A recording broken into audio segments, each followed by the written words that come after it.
Morning, namaste. Well, I thought this morning I would talk a little bit about, I get such grief with people when it comes to Kundalini and it comes to remaining in balance.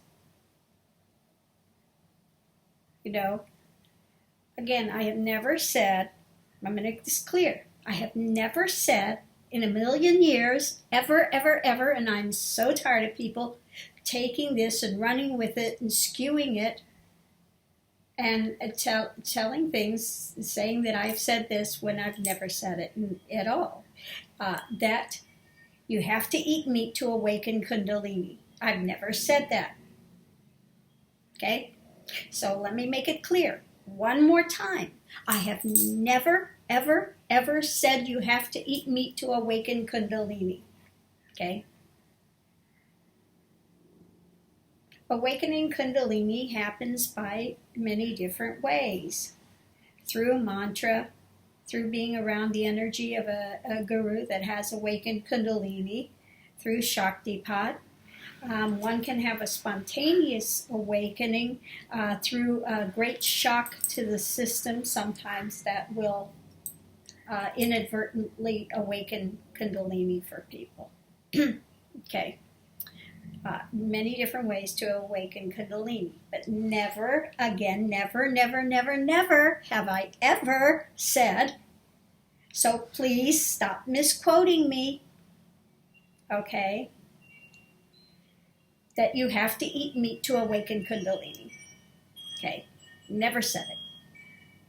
Okay, so let's proceed. I have said and continue to say that when Kundalini is very rampant in the system and you've been a vegetarian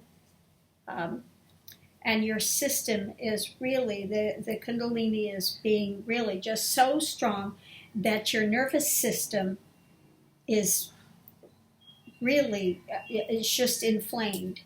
You feel like you're going to spontaneously combust. The energy is just too much for your system. Then I have said, and it has been borne out, I think you could talk to a number of my students that have come, were in Kundalini crisis when they came to me, and they found that with the eating of meat, whether it be, you start off with fish, if that's not enough, then you go to chicken. If that's not enough, then you go to a red meat, okay? Enough to get that Kundalini to calm and to be balanced, okay? It needs to be in balance, or else you can fry your nervous system. Okay, I want to see people come to completion, not fry their nervous system. And when it comes to meat eating in general, it is such a fallacy that meat eating was never a Hindu practice. Did I say that? Oh, yes, I said that. Meat eating was, in fact, a very big practice in Hinduism at the time of the golden age of India. Okay? Yes, it was a time in India where a Brahmin could not be a good Brahmin unless he ate meat. Did I say that? Yes, I said that. Now, those that want to come against me and they want to talk all this nonsense and bullshit about Hinduism has always been vegetarianism, no, that has come much later in the years. That started to arise when Buddhism, after Buddha, is when vegetarianism started to come into the picture. Okay. But if you actually study, okay, if you actually read the texts, you will see that I am 100% right. In the Ramayana, you will see Ram ate meat. Okay? 100%. If you read the Vedas, you will find not only about the eating of meat, but the sacrifices, the yajnas that they did, and all the sacrifices, the meat sacrifice, the cow and the goat sacrifices that are done. Okay? If you read the ancient medical texts, they were using various meats for different problems. Okay? Here, from the Charaka Samhita Sutra Statanam and 27, verse 79 through 80. Cow meat. Cow meat. Yes, I said cow. Is beneficial in curing breathing problems. Okay? Ague, dry cough, fatigue, diseases due to burns, and maramsas.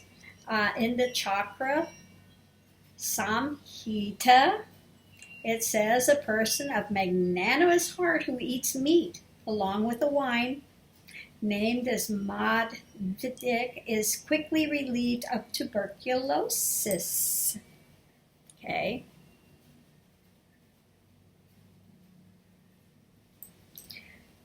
Anyway, it's the Adi Shankacharya.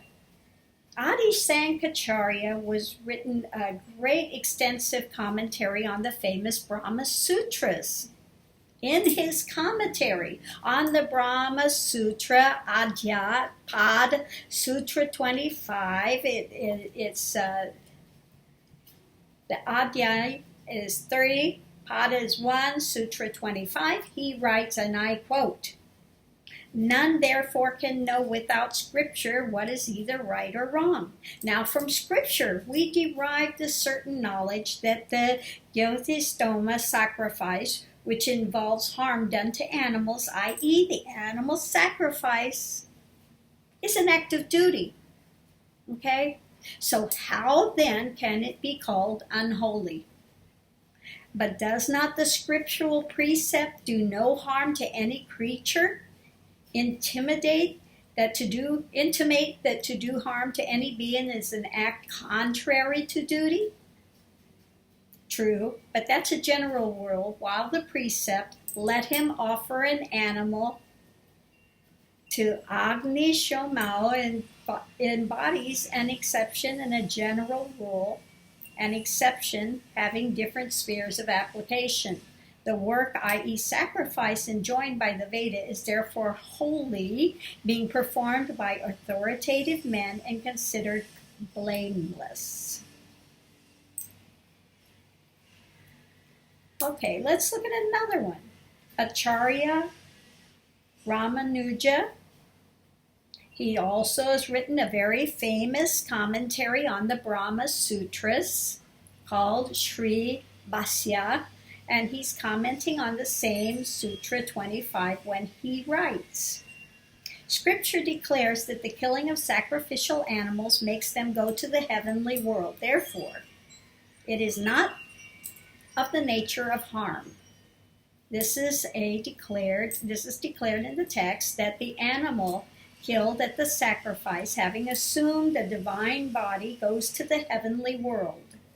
With a golden body, it ascends to the heavenly world. An action which is the means of supreme exaltation is not in the nature of harm. Even if it involves some pain, it is of a beneficial nature."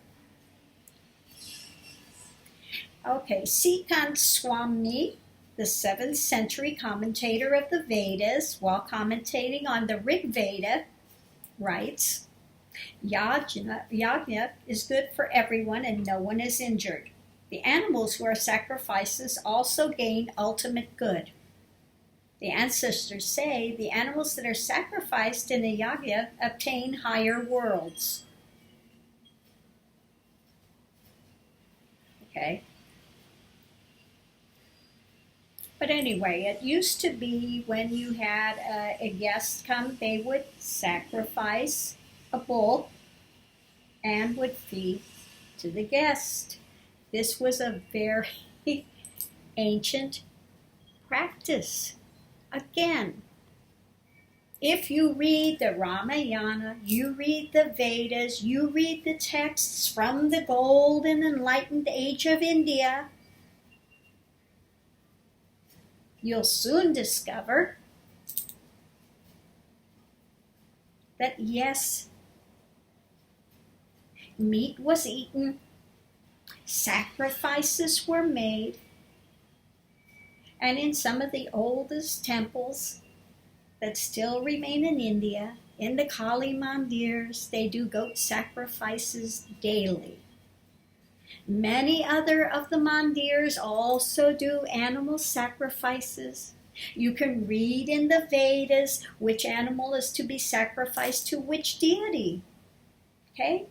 Indra only wants the bull sacrifice of meat. Indra. Okay? So when you come to me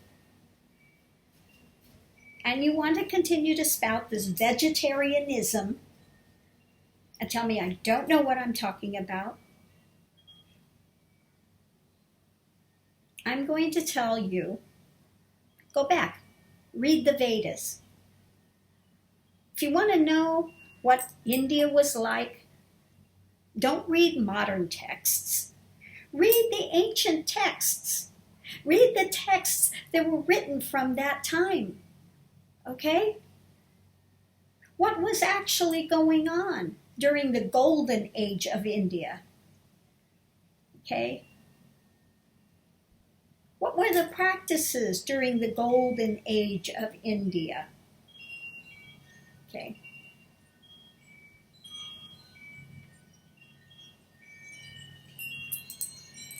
So again, I stand by my recommendations. They work. My students have all been well and healthy. Many students came to me and were just at the edge of insanity and just absolutely, the Kundalini, they had gotten it awakened from some other place or some other methodology, didn't have the tools to deal with it, and came to me in very difficult places.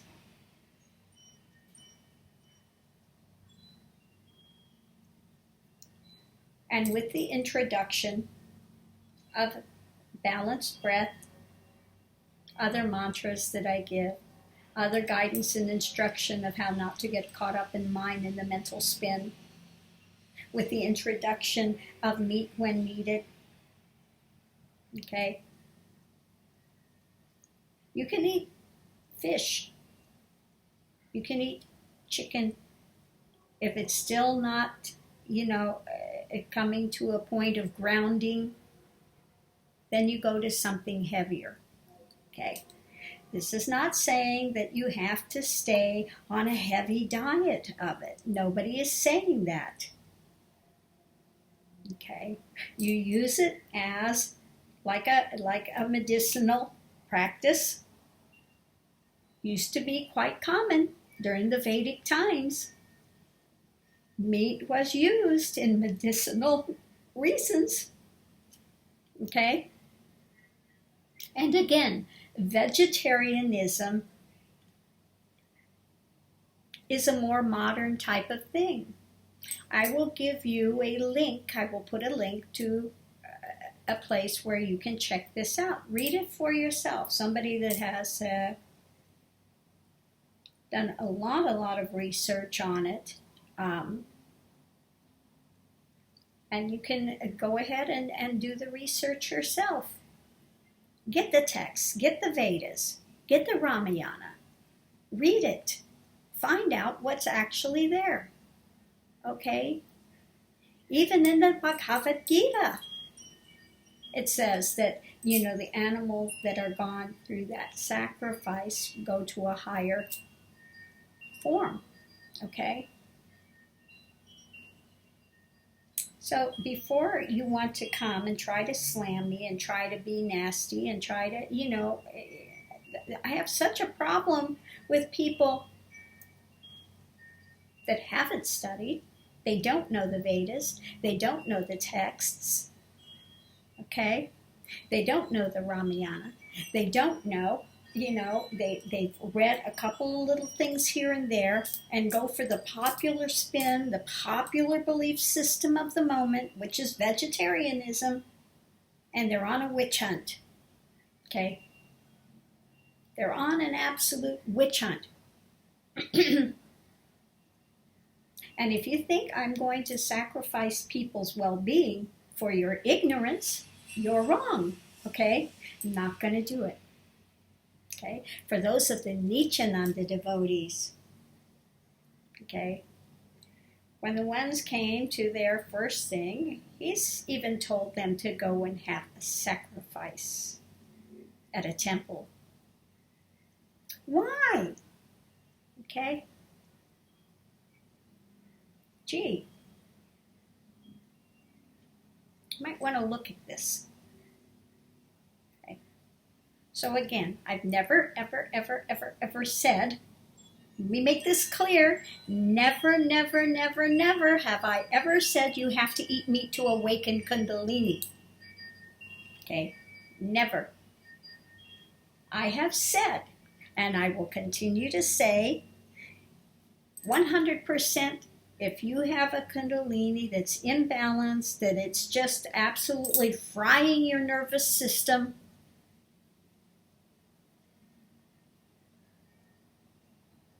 then absolutely 100% meat helps to calm it down, to ground it to where you can function, okay? So again, I will stand by that. And I'm sure there are quite a few students that can attest to that fact. 100% as to the reality of that situation. Okay. So maybe one of these days we'll have some of the students that came in great distress with really unbalanced Kundalini awakenings that were in great suffering. Okay. They know the truth of what I'm saying because they have experienced it. Okay. This isn't something I've read about. This isn't something I just made up. Okay. This is an absolute fact of what takes place in genuine Kundalini. Again, if you know anything about Kali, the 10 Mahavidyas, if you know anything about, again, let me look at another. Oh, let's look at another one. We'll put out this as well. Tibetan Book of the Dead. If you look at it, instead of seeing it from the point of death onward, the Tibetan Book of the Dead, How to Move Forward, it's actually, if you look at this book and this text, you'll see the Tibetan Book of the Dead is actually, will tell you what one goes through in a Kundalini journey. Okay? 100%.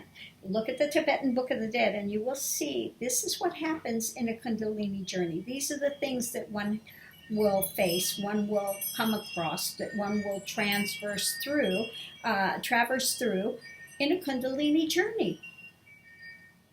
Okay? It's like going through the whole Tibetan Book of the Dead while you're alive. Before you pass out of this form, you traverse all of those realms and all of that, all of those happenings, okay? Maybe that's one. I think maybe one of these days that would be one of the good texts to go through. Well, if you're not in a Kundalini awakening, you'll make no heads nor tails of it. But those that are going through a genuine Kundalini awakening, and they start to read that book, they will see that, yes, there are great correlations in that text to what one faces in a genuine Kundalini awakening and journey, what one passes through. Okay, so I'm going to, well, I think just before I close this out, just in case the Nityananda devotee, which asked a brilliant question today, why do you wear all those flowers in your hair? Why do you have all those ugly tattoos? Well, I wear the flowers in my hair because it's my personal choice, okay?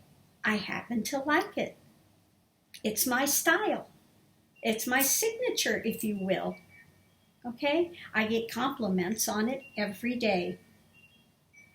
As far as my tattoos, the ugly tattoos, which you don't like, okay, you don't have to like them.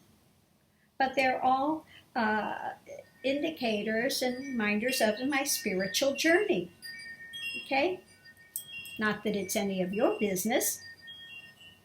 But rather than asking about my tattoos, which include Polish lotuses that are in the mud but not touched by any of those happenings, butterflies, which are a sign of regeneration, and that one goes into the cocoon and then is reborn into something new, the skull, the death, the wisdom of that takes place, the tantric wisdoms. Kali is very self-explanatory, okay? My spiritual name starts with Kali. I've never given it out too much on the internet. People don't know what it is. But my spiritual name actually means the wisdom and enlightenment of Kali. Okay? I'll leave it at that. Okay. Buddha, when one goes into realization, one is in the state of Buddhahood. You don't see my leg. One of them has to do with Kundalini, the awakening of Kundalini, and the journey that takes one on. Okay? So I can tell you why I have these ugly tattoos. But you might want to ask yourself, why don't you go to Nityananda and ask him why he has to play dress up every day? Why does he have to play dress up? Okay? Why does he have to sit on a golden throne? Why does he have to sit on a big swing? As if he's Krishna. Okay? Why does he do that? Okay? I don't need props to give truth. I don't need to create a big show. Okay? So again, why are you following a guru that needs to create a big show all the time, needs to play dress up? He's even dressed up like Shakti in a sari. Okay? Why do you need to go to somebody that has to create a big show, a big drama, okay, big stage, and he's supposed to have truth? Somehow, I think truth and wisdom is more important than a big show. That's just me. Okay. I don't need to distract people with big show. Okay? So, again, before you look at what's here, you might want to look at what it is you are following and upholding as an avatar. I guarantee avatars do not need to play dress up.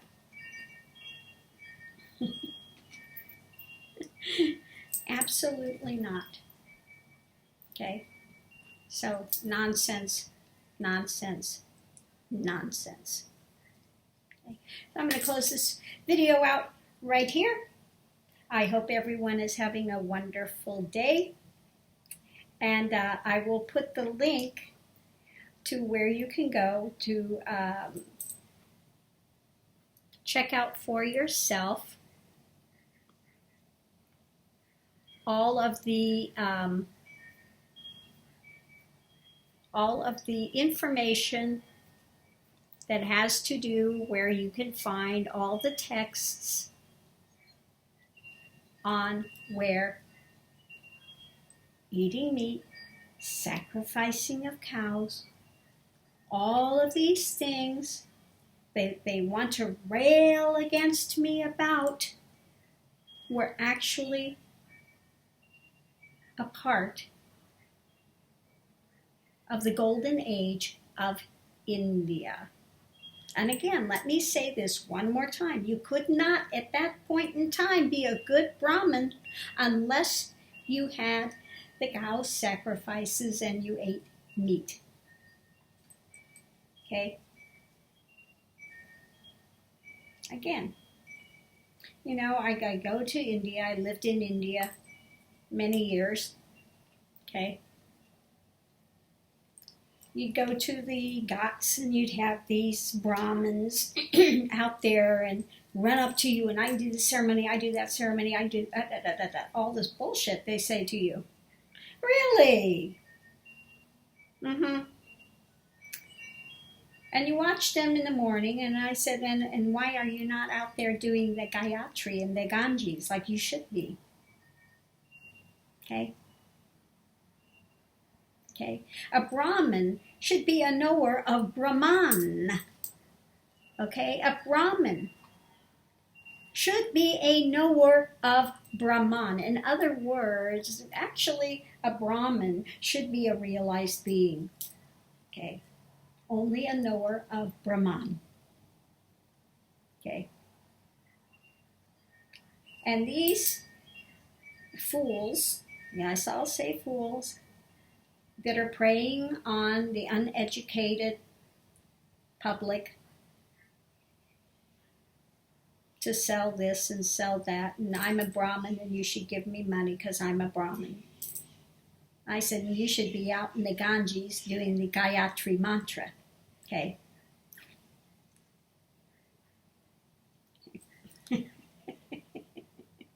They don't like me very well in India because I call them on their bullshit, 100%. And you don't need to have an Indian face to actually know the truth and to actually do the whole of a path, to have read the Vedas, the Ramayana, all the texts that were there during the golden age of India versus all the new age drama that one is putting out now. Okay? If you want to know the golden age of India, then you read the Upanishads, you read the Vedas, you read the Ramayana, you read the Bhagavad Gita, you read the Uddhava Gita. If you want to know the last words that Krishna and the pointings he gave to his disciple Uddhava, you read the Uddhava Gita, which points back to Advaita. Okay? The rest of the Gita, the Bhagavad Gita, in the first part is more talking about Dvaita realm and Dvaita happenings. The Uddhava Gita, the very last things that Krishna said before he left the earth plane to his long-standing devotee, was about Advaita. Okay? Was about Advaita. Okay. So again, those that want to come, you don't know my studies, you don't know my path, you don't know what I know and what I don't know. Okay? You run to somebody that plays dress up,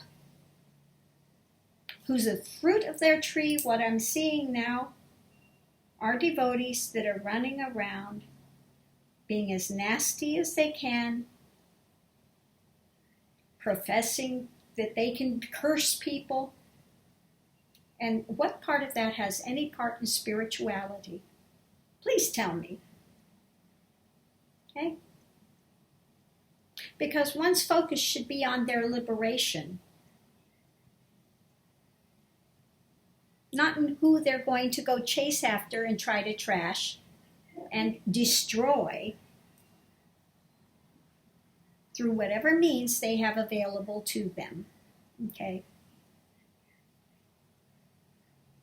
My instruction to my students is don't chase after these fools. You don't go to their things. You don't make these negative comments. You spend your time in your practices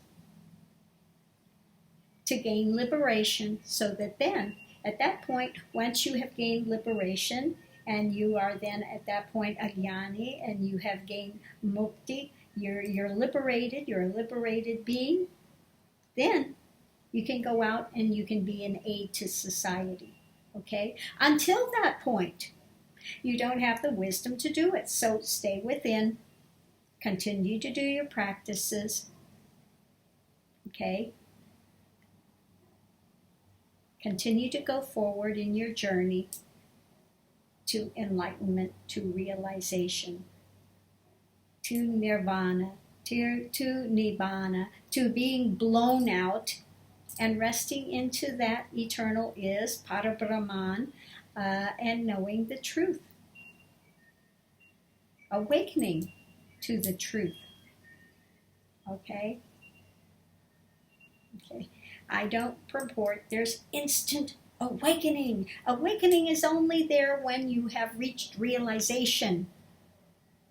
And you have broken the spell of the dream. You have broken the spell of the illusion, the delusion that you are in daily inerrant thoughts, inerrant projections, inerrant coverings that you continue to try to gather and collect. This path is about not gathering and collecting more, so you can be a bigger ego with a bigger story. This path is the opposite of that. This path is about staying within in the heart center, neti, not this, not this, not this, not this, dispelling all of the ignorance and the stories and the dramas that come forward until one goes back, and finally gets rid of all the layers and coverings and finds themselves in that heart center.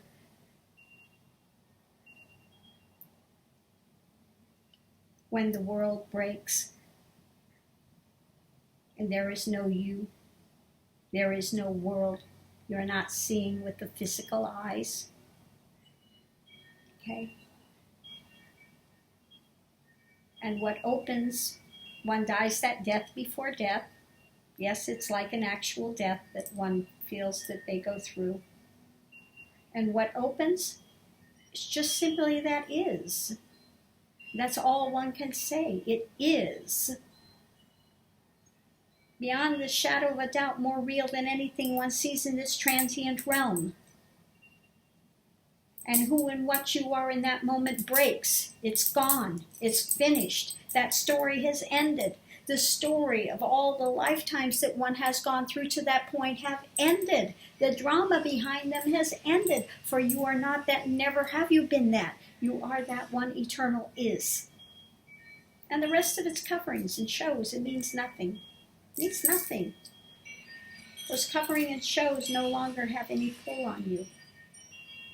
Okay? Because one has woken up from the dream. One has woken up from out of the dream and lives then in reality. Okay? Once one is in that reality, again, it takes a while to stabilize. It can take a good year or so. Things might be waving in and out at that point still a bit. But at that point, then one can be of benefit to society because one is no longer caught up in the drama. One is no longer in a mind that's continually revolving and catching to here and catching to there and grabbing to this and grabbing to that. The mind is stilled. There are no active thoughts. The mind is still. Okay? Doesn't mean one can't think. It doesn't mean one can't see. It doesn't mean any of that. But there are no revolving thoughts. that come and go. One is just in clear seeing, clear being. Okay? The emotions that come are pure. It's not occluded by anything. Okay? One is in a different type of a cognition and consciousness from that point on. Okay? In the beginning, when things fall away, it's difficult to say I.